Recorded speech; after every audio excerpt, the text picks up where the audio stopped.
This week on your Old School RuneScape update, Magic soars ahead with the most recent Project Rebalance changes.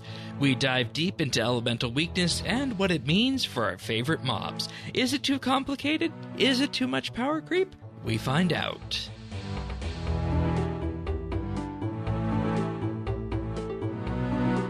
This is the Old School RuneScape update, episode 23, recorded Saturday, April 13th, 2024. Blasting Balance.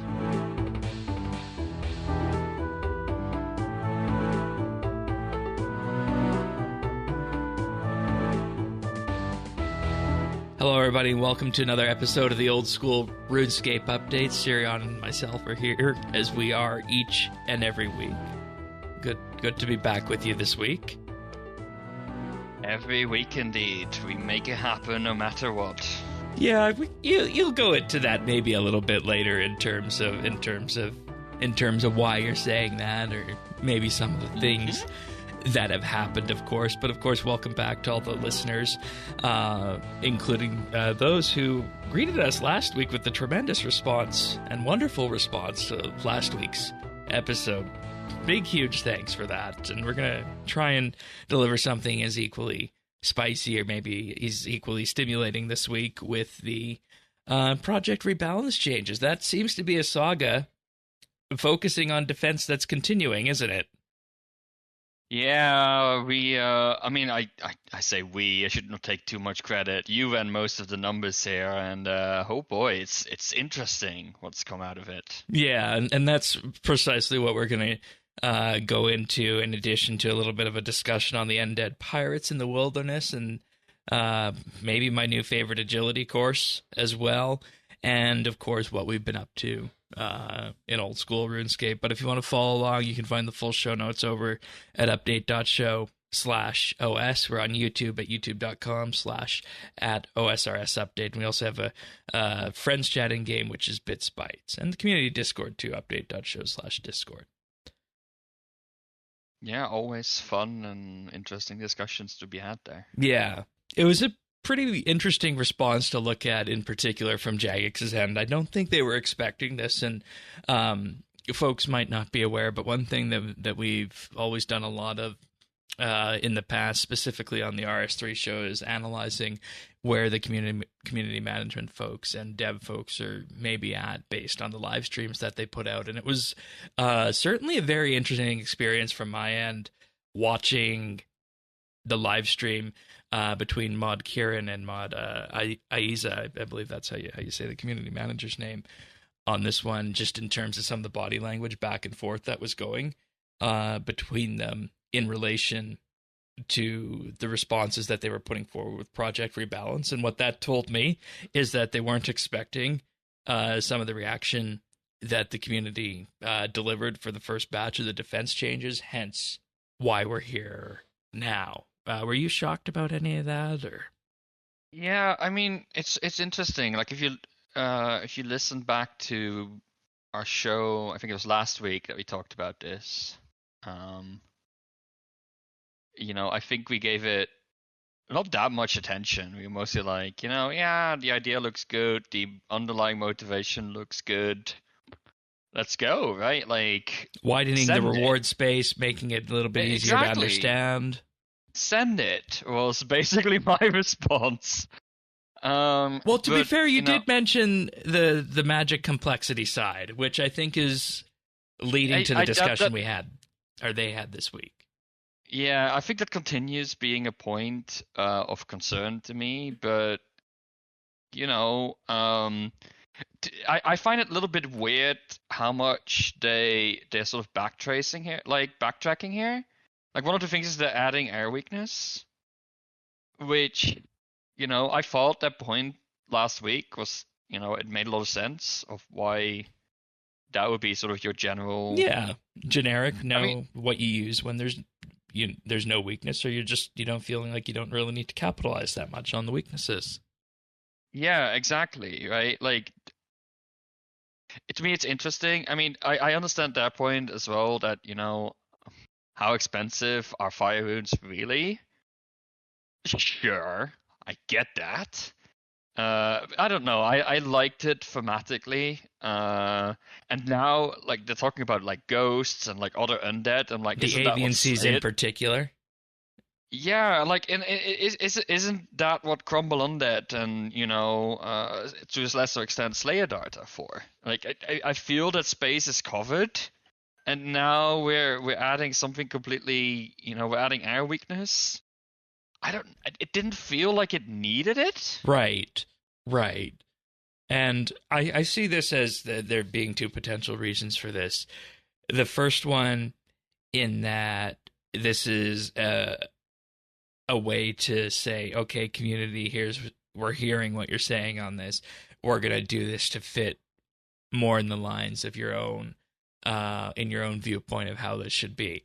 The second reason I see them potentially doing this is that when you look out at the community response to this, it's very clear, I think, that they were not expecting this.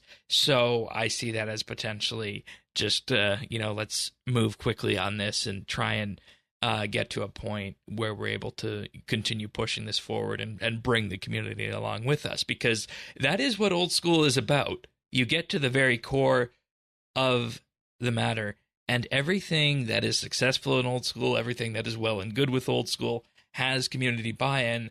And if you're going to do something as big as NPC defense changes or defense in general with Project Rebalance, you need to have that community buy-in, or else you're going to be back to a kind of a situation where those three-letter words that start with E and also deal with combat happened in 2012. Yeah, I don't think we're at that point, but that's why you have to have the community buy-in, if that makes sense. Yeah, this is why I was generally really positive last week on this system. We had throughout the week we had a bit of a back and forth between the two of us in text, but like there is something to be said for like, why do we need all of this complexity? Yeah. And I think it is easy to have a reflex into that, especially if you look at EOC. Because EOC introduced a lot of complexity, and then in the end, it never really paid off. I feel right. Like I feel its that payoff is the set effects that are coming in now, and the myriad of special attacks you can use through your Essence of Finality, which is one of the biggest steps of power creep in RS3. And you question if old school wants to go that way.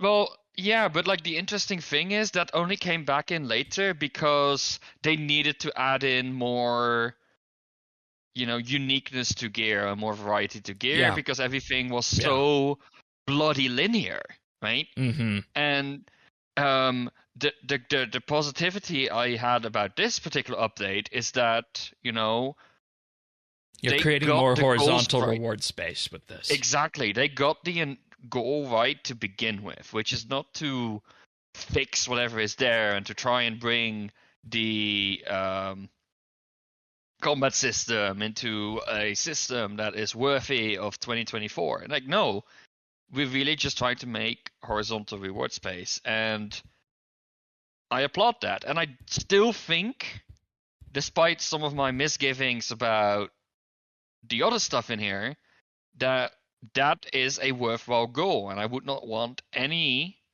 of these changes. I would not want the criticism on these changes to lead to this being abandoned entirely. Correct. Yes, totally.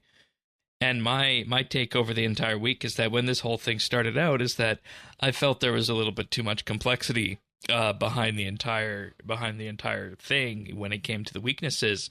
And after playing with it on the beta and really looking into it, my only real criticism on that complexity is there has to be a better way to see your critter's weakness aside from casting monster examine or looking on the wiki. That's my biggest criticism of this right now.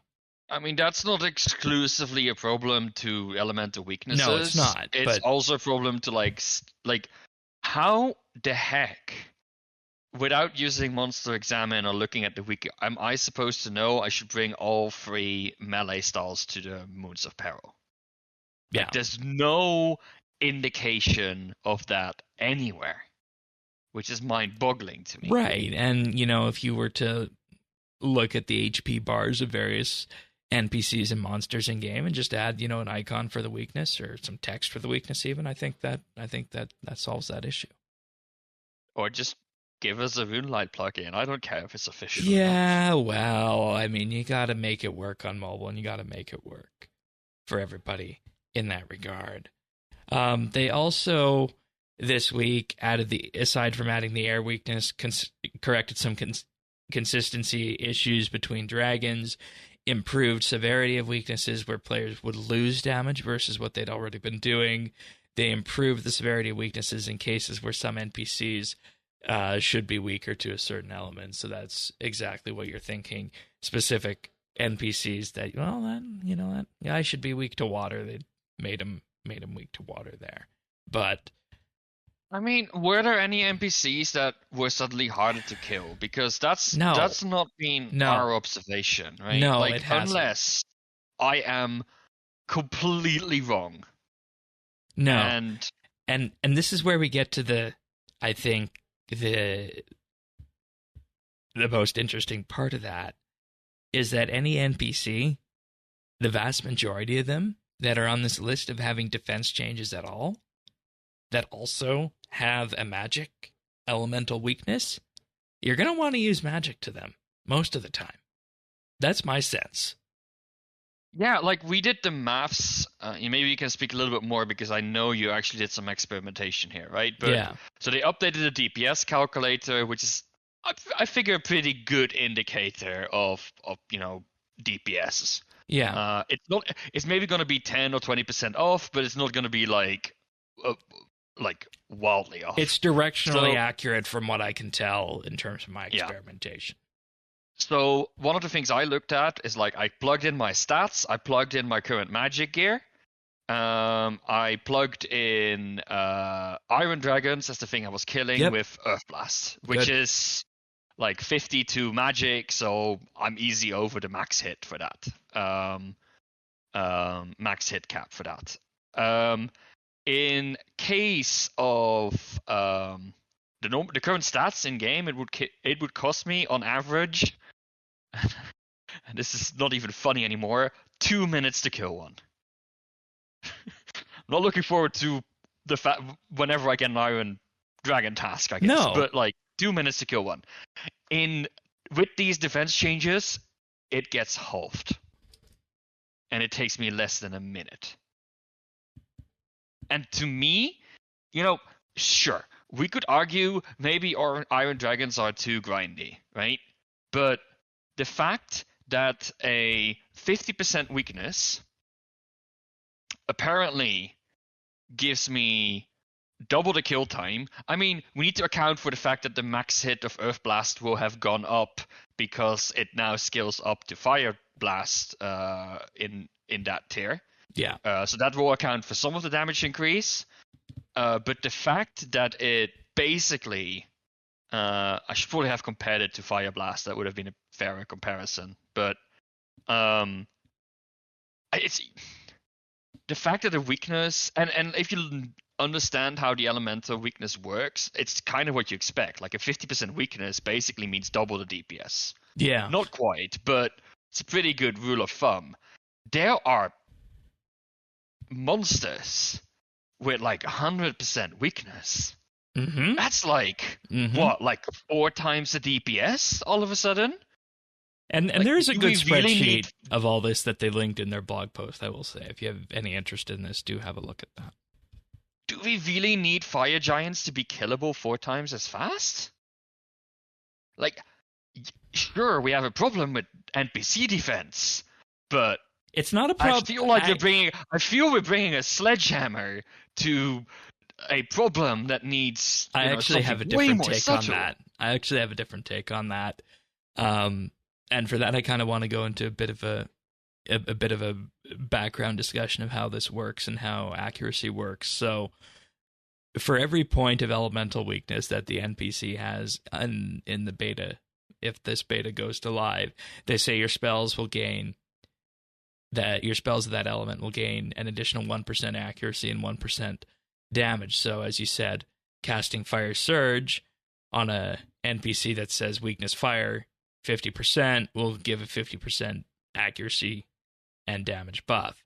Now, when that comes to factoring in your magic damage, elemental weakness is basically going to be the base damage of the spell multiplied by the magic damage percentage that comes off your staff and the elemental weakness. So it's a multiplicative property that is being used to, in effect, what looks like what you said, cut through the defense of the NPCs.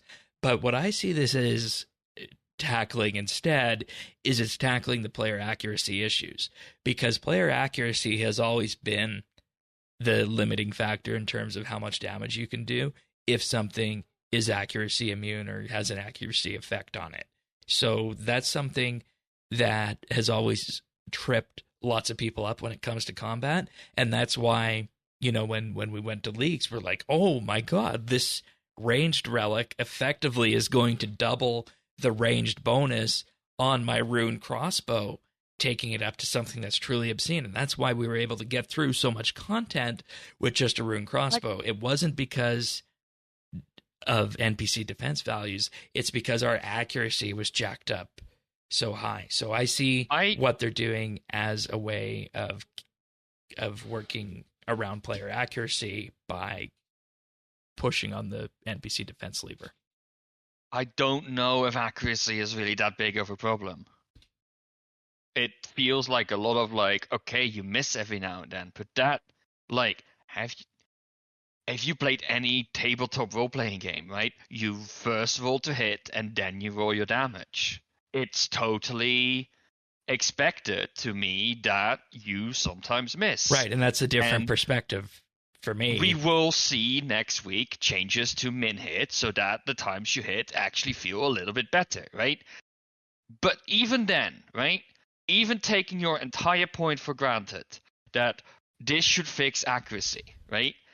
If you look at stab and crush and slash, and on the range side, the heavy, light, and medium, that what they're doing right now, right?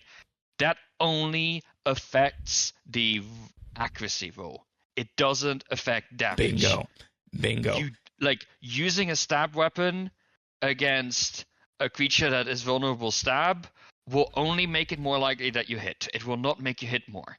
Yeah. The elemental weakness does this and does more damage. Right. That feels double. And see, that's the thing I think that a lot of people are, you know, seeing or, you know, maybe glossing over on this, is that this is going to put Magic in a very favorable position. Now, I personally don't have a problem with that. When I came to old school, I said I want to, you know, use Magic as my primary combat style if I can. So that's my horse in the race, is that I'm very happy about this. But isn't the problem, right? We're trying to create more horizontal content, and they're funneling everyone to Magic. Yet what we're doing is, for like this entire spreadsheet of things, we're essentially creating a single way of doing it. And oh, by the way, that single way of doing things is using one of 4 spells that you will just have in your bank. Yeah, and I want to go to my calculations on the DPS calculator, because I haven't bought my RM set yet. The money wasn't available for that. So looking at the combat beta, if I look at the Iron Dragons again, same thing you were looking at with Mystic, 66.8 seconds average time to kill using Earth Bolt. If we go to a Dragon Dagger, once again, not the Abyssal Dagger because I don't have the money for that, 171 seconds. Now, if we flip back to live, that's 144 seconds for that same Magic setup, more than double, and 232 seconds for that stab setup. So the stab setup on both sides got better, but the Magic setup jumped light years ahead here. And like I said, I personally don't have a problem with that. I like this, but I do think it might be a bit of an issue funneling people towards Magic. And by the way, it's Earth Blast, not Earth Bolt. I misspoke there. Yeah, like, I don't mind the idea of elemental weakness. Like, really, I don't. But the numbers feel so completely off skill on this. Yeah. Like, shouldn't the numbers be more like 20%? Right. Like, And like that's what I found in the beta is that I took my setup in there that I had and I even, increased my character's levels so that I could use the arm set, the one that you were talking about. And oh my god,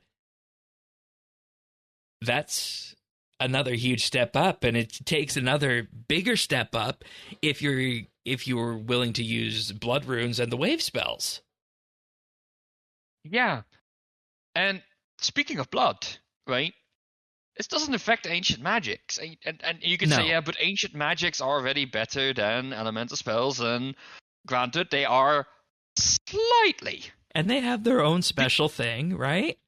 Because when I look at, like, so we looked at Earth Blast earlier, right, against Iron Dragons. I was like, let me compare that to the same spell in the ancient spell book that comes at the same level, 51, close enough, right? What was it, like, Shadow Rush, I think. It's ever so slightly faster than the Earth Blast. You get the side effect, right? But that will not change because those are not elemental. So those won't get the elemental weaknesses. Yeah. I understand that we want to make the elemental spells better, but they are right now leagues and miles ahead. I mean, sure, it only applies to a subset of monsters, but that spreadsheet is pretty darn lengthy. All dragons, right? Fire giants, ghosts, I don't know. Like, if you look at the whole image, it covers a not small number of monsters that people fight day to day. Yeah. For all of them, Yeah. I can basically throw my toxic blowpipe or my abyssal dagger or hell, even my fang into the river Lum because I don't need them anymore. That's a good way of putting it. That's if you're looking at dragons, though. I also looked at avian seas. And it's a little bit interesting there because you get 3 different pictures on what I chose, the level 92 avian sea. If you go with magic to avian seas, of course, wind magic, you're going to have a 97% chance to hit if you take like an RM setup there. If you bring bolts, this is going to give you your highest max hit of 21 with 82% accuracy. But if you take your darts, your blowpipe to those avian seas, this is going to give you your highest DPS. So it's very different from the metal dragons, and you got 3 different pictures there for it. And for what it's worth, you're looking about a total discrepancy in terms of average time to kill at an aviancy of less than 10 seconds between the 3 different styles, between wind magic, bolt, and dart with blowpipe. So even for aviancies, it's not the best, but it's way better than it was. Yeah, I don't know. Like, I'm not against making it easier to kill certain things, but oh my, like, it feels like you can't just cut the time to kill iconic monsters such as Iron Dragons in half and not call that out as like a huge change, right?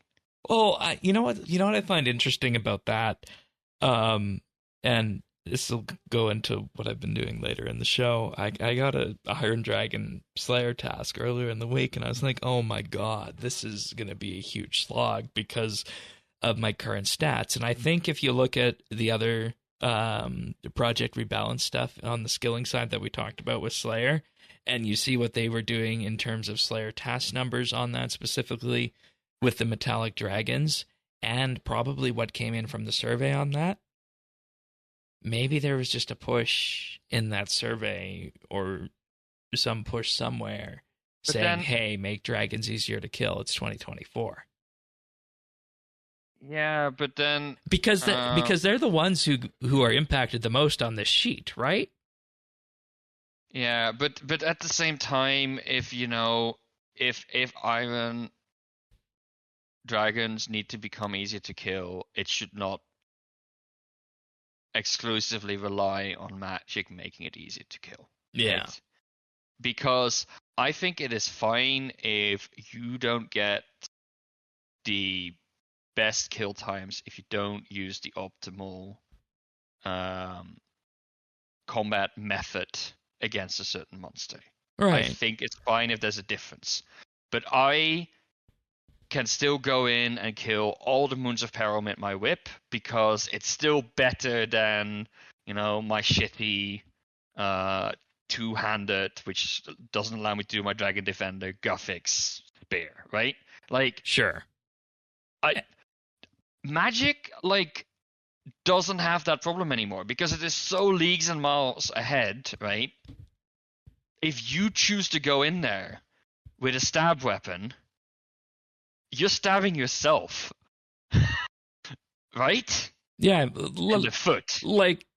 I mean, in my case with the metal dragon, sure, you're gonna kill it faster with stab, but it's more than 2 times as fast with magic, and that really sums up the entire thing. It should not be that big of a difference, right? It should not be that big of a difference. If iron dragons need to be faster to be killed, by all means, add this weakness. But then also reduce the stab bonus not by a mere 20, but by a solid amount that actually makes that worthwhile as well. Yeah, they reduced it by 30, but yes.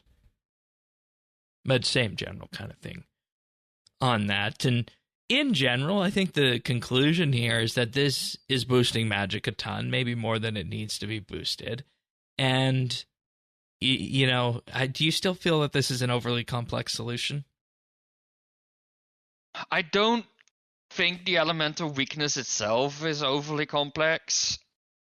It's complex for sure, but in a sense, the system is set up in such a way that, I pick spell of that color and it will do the most damage and I don't need to care about why holds pretty well, right? Yeah.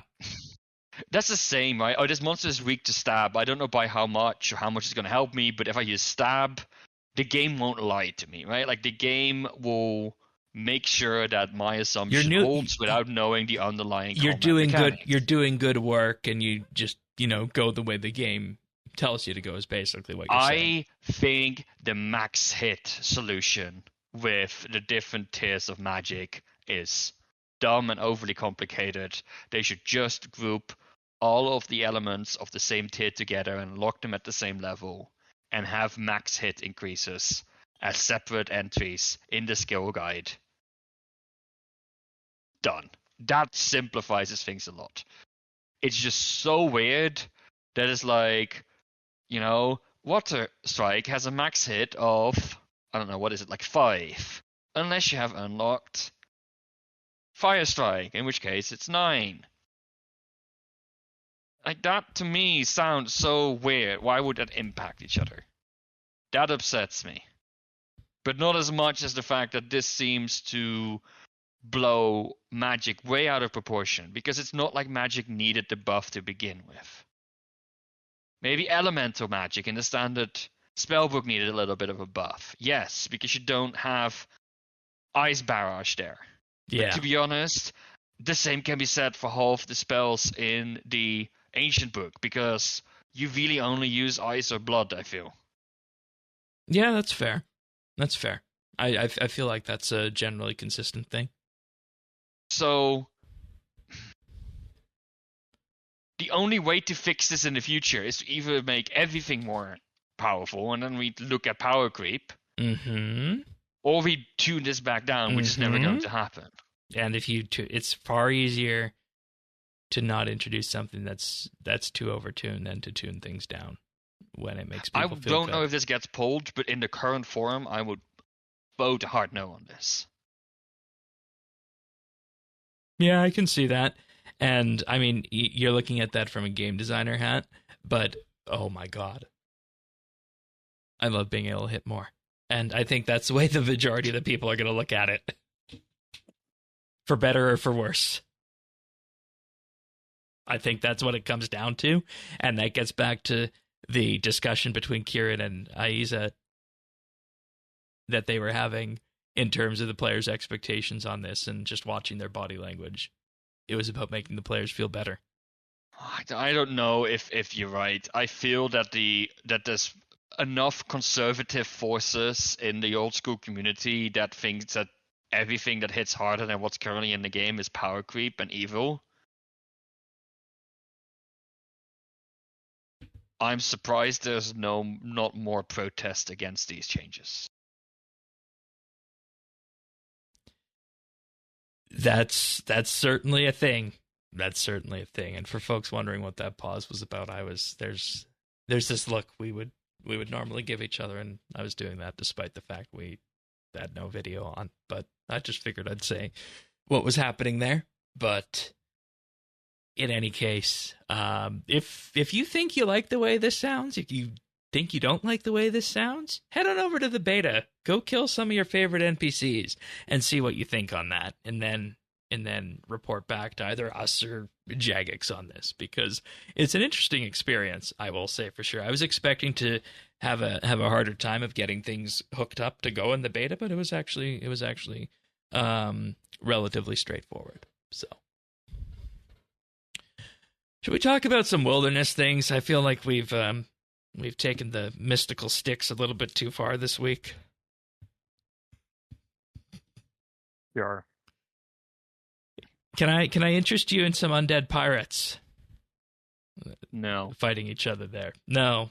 And see, really. Right, and that was my initial thing with this. Is there anything in this wilderness update that's going to get people to PvP who haven't PvP'd before? And I think the answer to that is no. And no, maybe no? not. It might bring people back, right? That have previously PvP'd. Now that there's more reason to go in the wilderness. Yeah. I think the wilderness is an interesting space. I think it does not get enough credit for what it does and what it is. I find it terrifying to go there every single time. I am not looking forward to going there on my hardcore Iron Man. Yeah. I will have to eventually. Major Arena shop has some runes that other shops do not have. So, but yeah, no, it's no, but I still think it's good content. Like, I don't find there to be anything in the changes and additions that I dislike. Not great. Like, I don't really like the blip blocking scroll, but it's the meta that has emerged and, been at this point. They're saying, hey, let's lean into this because it's the meta that players have been using for years in terms of movement and whatnot. Yeah. So, I mean, it's understandable. And I think I think anytime Jagex does these kind of NPC versus NPC battles, like the pirates versus the Chaos Druids, it's always interesting to see about that. Just fair warning: if you walk up to these creatures, they will block you. Mm-hmm. So that's a fun experience in myself.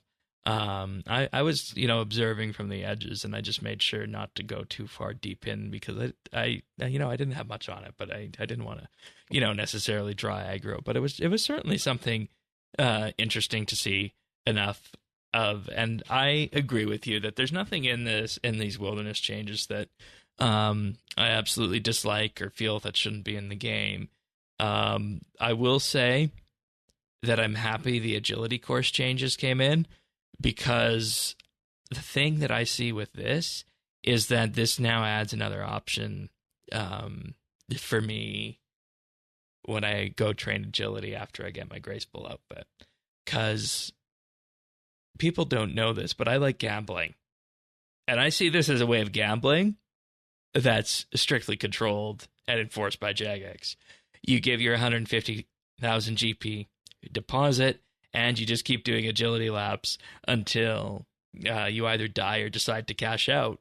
And if you manage to do 60 plus laps, 61 plus laps, they say you'll be averaging 40k loot per lap. and that sounds somewhat appealing to me, believe it or not. So, I'm looking forward to doing some agility there. Once I get back to doing that, am I able to entice you into the wilderness for any agility? No, I think like one of the big downsides, and I understand why they made this decision, but like one of the annoying things to me is that um if you log out, you reset, which to me feels very punishing on the kind of player who just wants to, you know, um, step away from the screen Sure, sometimes a little bit sure. and take a break, right? I don't want to sit there for hours at an end, glued to my screen, not being able to take my eyes off it for a PKer. I understand, right? Like I understand that logging out, if you do it Logging fast out in the enough, wilderness is a way of, getting away from human avoiding peers and whatnot. exactly. And I Yeah. understand that, but to me, it feels like it punishes those who actually do the healthy thing and step away from their computer at least once per hour to Right. stretch and to give their eyes some rest. Yeah, I can see that, and I see it mainly as a way of going against making it so that people can't, just quick log to evade the peak errors I and like I said, I skip. understand the Yeah. design choice, but I don't like it. Okay, so you won't be going to the wilderness to do agility then with me. No, I think at this point I'm gonna wait for the rebalance changes to come in, which should hopefully be late May, based on what they said on the stream, and then I will just hang out in Poly until we finish some of the elf. At which point we'll At which point switch you're going to get to 99 agility. no. At which point I will stay at Priv for a considerable time. Fair enough. For agility. Fair enough.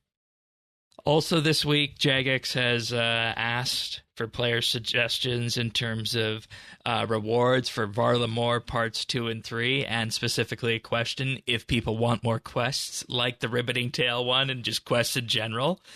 They say you can post on the Discord or on the subreddit if you have ideas for your rewards, either from the group boss or the Herblore activity, and to make it known whether you want more quests. And I think we both will say more quests. I feel like honestly, if Varla-MORE Part 2 was just 6 of those quests, I'd be okay with that. Yeah. Do you have any reward ideas? Do I have any reward ideas? For what? For Herblore specifically? Herblore or the group boss? Yeah, hard to say. I mean, we're still missing 2 elemental tomes, so it might be interesting, especially if it's in the mountains up high. Do something interesting with like wind and have like the air tome of air being dropped there. That could be interesting. Or if it's an underground boss, the tome of earth. You can make that either work. Pretty boring suggestion, but I think they need to go in everywhere. Yeah. Somewhere. Though that being said, that was right now the 2 tomes both come from group bosses, so maybe thematically they should stay with group bosses. No, that's what this is. But it's skilling bosses. Sorry, skilling bosses. Fair enough. Yes, it's late. Yeah. For Herblore specifically, I said potion flasks. Yeah, I don't know if that's really that's the thing is that's actually more power creep than you'd expect. I know. I would say. I know. I like power creep. Yeah, I don't. I don't.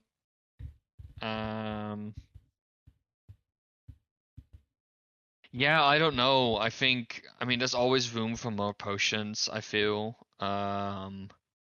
I mean, super magic and super ranging potions would be another nice bit of power creep, right? Yeah, absolutely.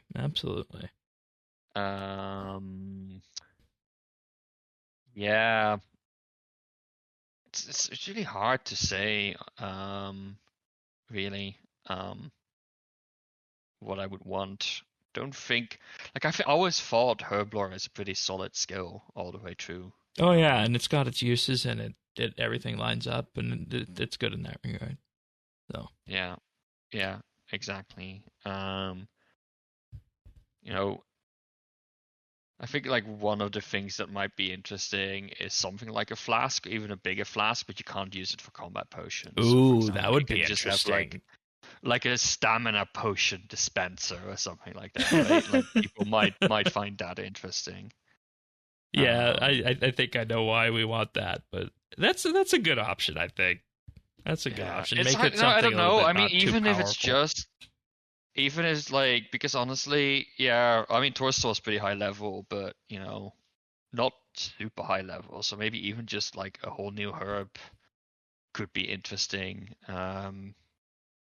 there as well, or just a completely new activity. Yeah, Because and that's Turbo is one of the few skills you can't really train in any other way. right, and that's Personally, what this so. is going to be. It's going to be a high level skilling activity for 70 plus, although lower levels may still be able to join in on the fun. So Honestly, a way to automatically make unfinished potions, that would be amazing. all right, there we go. From though that might be the Herblord skill cape effect already. Hmm. Is that the case? Can easily find out. It's also not going to be a high intensity training method. Oh, you can use grimy herbs to create unfinished potions. Okay, that's interesting. Neat. And someone you can make unfinished potions for 200 coins each. How does that work? After the hard desert diary Oh, okay, that in makes Nada. So yeah, okay, fair enough. So you can do some of this already. Yeah, I don't know. It's hard to say. I don't have any great ideas. okay. Fair enough. Well, I do want to talk about something that I experienced this week, and maybe why I'm so I'm lusting for power creep this week with those magic changes. Is that I wanted to do some Slayer training this week in terms of Did you die again, Shane? No, I didn't die. It's just banging my head against the Slayer wall to the point where everybody I've talked about before on the show, I absolutely despise task sets and achievement diaries, right? To the point where I won't do them unless I have, like 3 or 4 tasks left to do and I can just knock it out in 15 minutes. I prefer to just do them organically because it's just something that puts me off from doing that. But this week I sat down and I did the Varrock easy and medium and the Ardoin easy and medium ones, because that 20,000 XP lamp that I got from both those combined was more entertaining to me than doing Slayer. So I was on the lamp hunt for Slayer XP this week. Wow. But hey, I mean, I came out ahead in the end. I got the teleport to the Grand Exchange and Varrock Armor 2. I got the Ardoin Cape number 2, so I now have that direct teleport to that farming patch there 3 times a day. So I mean, it's a net win across the board, I think, in that regard. And in my continuing quest to try and find more, get it? Continuing quest to try and find more Slayer XP. I did the Ghostly Robes mini quest. Have you done this yet? Yes. Okay. I absolutely love doing this again, and I think that Did not like being in the wilderness. Yeah, that's true. I did have the wilderness phases for that. The place where the NPCs attack you is annoying, but I just loved how all these things are being peppered in about the Zamorak betrayal of Zaros, and then you finally get to the end of it, that last stage in the Slayer Tower. At least that's where mine was, and he utters the guy's name, Zaros, and I think it's just so fitting that this comes after Desert Treasure, and it really spells out what Desert Treasure was working around on the edges, on the periphery, by just fleshing out that lore and kind of saying what exactly was happening with Zaros. And going back on this, realizing how old the mini quest Curse of the Empty Lord is, and just the fact it's still able to give me that rush, even though this came out in 2005, it just made me feel so good doing this, and it's just a reminder of the lore that's in the game, and can really reignite the inner Zoros hipster again. Mm-hmm. So, I had a lot of fun with that, and would highly recommend that to anybody who has not done that yet, or has it sitting on the edges. And I really have to wonder how the reception was on launch, because it came out 3 months after Desert Treasure. I did it only for the kudos. Okay, that's fair. That's fair. I did go collect my kudos with that too. Yeah. So, but aside from that, I also continued on what I said I was going to be doing in terms of working on crafting. How I wanted to work on crafting with battle staves and high alch that. As expected, the high alching side of it really annoying. And I was going to say this week, if inside Varla-MORE there was an activity or a reward for a magic space or whatever. This is again showing my lust for power creep. An auto alcher that I have to pay to use. How would you want that? You want the XP. I do want the XP. But it's so tedious, and I don't know what I would do instead, if I'm being honest. So. Yeah, I don't mind alching. I just go... I thought you liked doing, the same things for, 1 million hours at once. Not when I have to click every 2 seconds. Use mouse keys. Ooh, I don't necessarily know if we have such a thing on Mac OS. Well, that's your problem now, isn't it?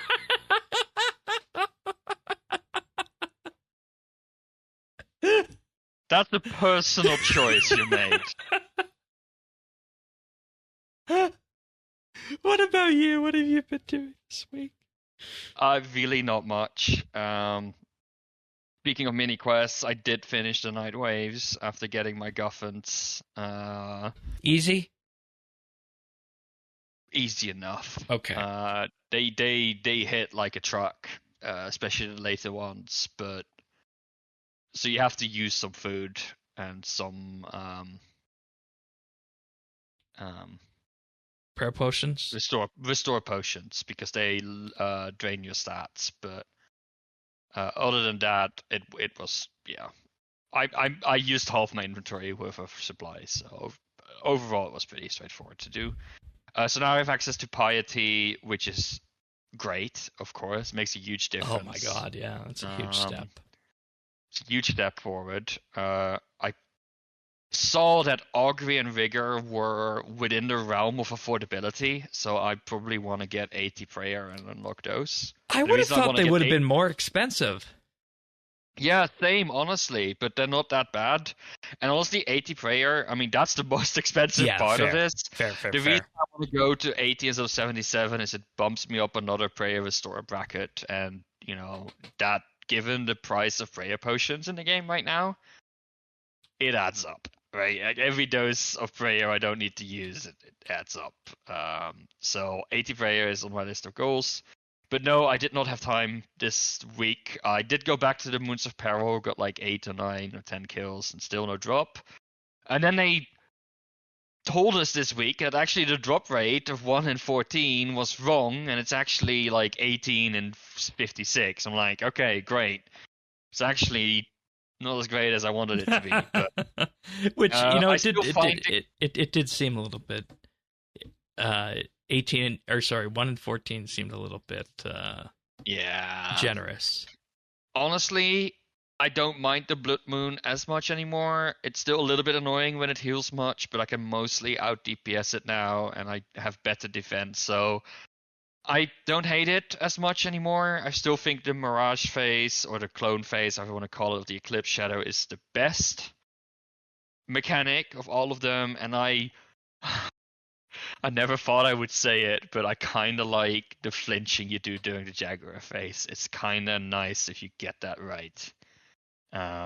It's not a lot of healing, but We'll see. actually, it's how I people feel have been about calling it free healing, but actually it damages you 15, and if you hit it often enough, all you do is you get that back. So it's not free healing, not really. No, it's just basically a trade. I hate the blue moon with a passion, especially the hurricane phase. It's so random and annoying. But yeah, I bought myself a zombie axe because I really need to start using the right styles. I tried using a Guffin spear for one of the runs. That was a mistake.